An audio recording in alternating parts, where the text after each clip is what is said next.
Hey, what's up guys? It's Gio here and I'm back with some more BCM content.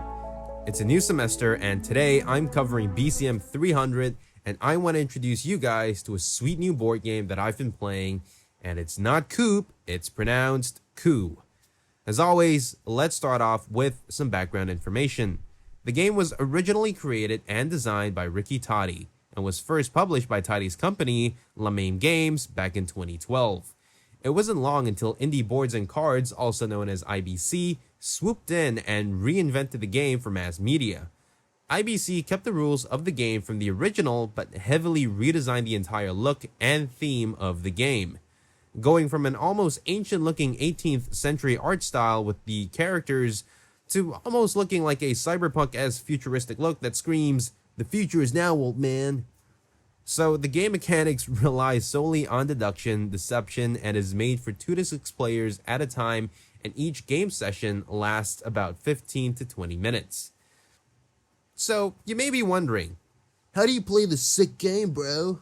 Well, to reiterate, you can play this with 2 to 6 people. Each player starts off with 2 cards and 2 coins. The rest of the coins will be placed in the middle of the table for players to collect should they choose to when it's their turn. When you have accumulated 7 coins, you can launch a coup on another player to kill off a card that they have in hand. A coup must be launched if you have 10 or more coins. There are 5 characters in the game and each character has 3 cards. Each of the 5 characters have their own unique set of abilities. For example, you can spend 3 coins to assassinate an opposing player, but they can block an assassination if they have the Contessa card. Players are also given the rules card in case they don't remember what actions their characters can or cannot do, which is especially helpful to newcomers. Each action performed counts as a turn, be it taking coins off the big pile or assassinating an opposing player, swapping cards, or launching a coup. Don't forget that you can bluff your opponents by performing an action of a card that you don't have. It's up to them to call you out for your bluff, but it's a risk, which is the other element of fun in this game. So how was my experience with the game?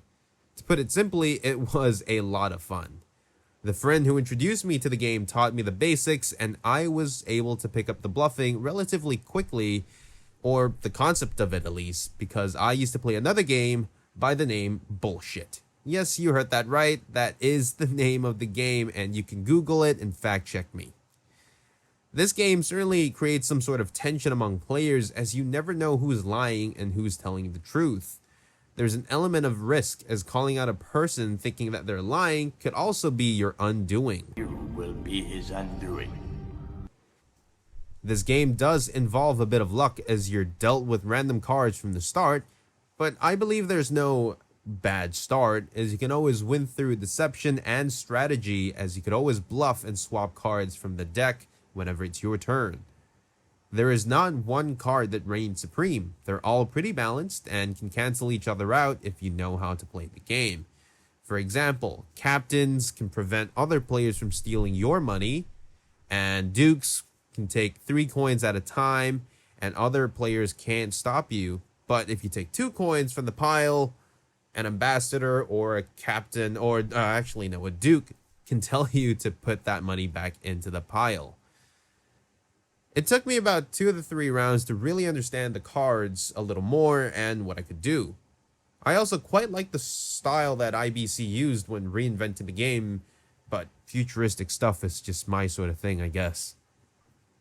Oh, would you look at the time? It's time for me to end the video thanks to the time constraints I have set by my school for the assignment, but I do hope you enjoyed the video and maybe find a couple of friends and really hit it old school and play some old-fashioned tabletop games like Coup. And I hope I explained the game a little better, but if you want to know more about it, just feel free to hit up my blog and I can probably do a better job explaining there. But yeah, that's it for me. If you like this video, hit the like, and if you want more, hit subscribe, leave a comment, yada yada. Peace.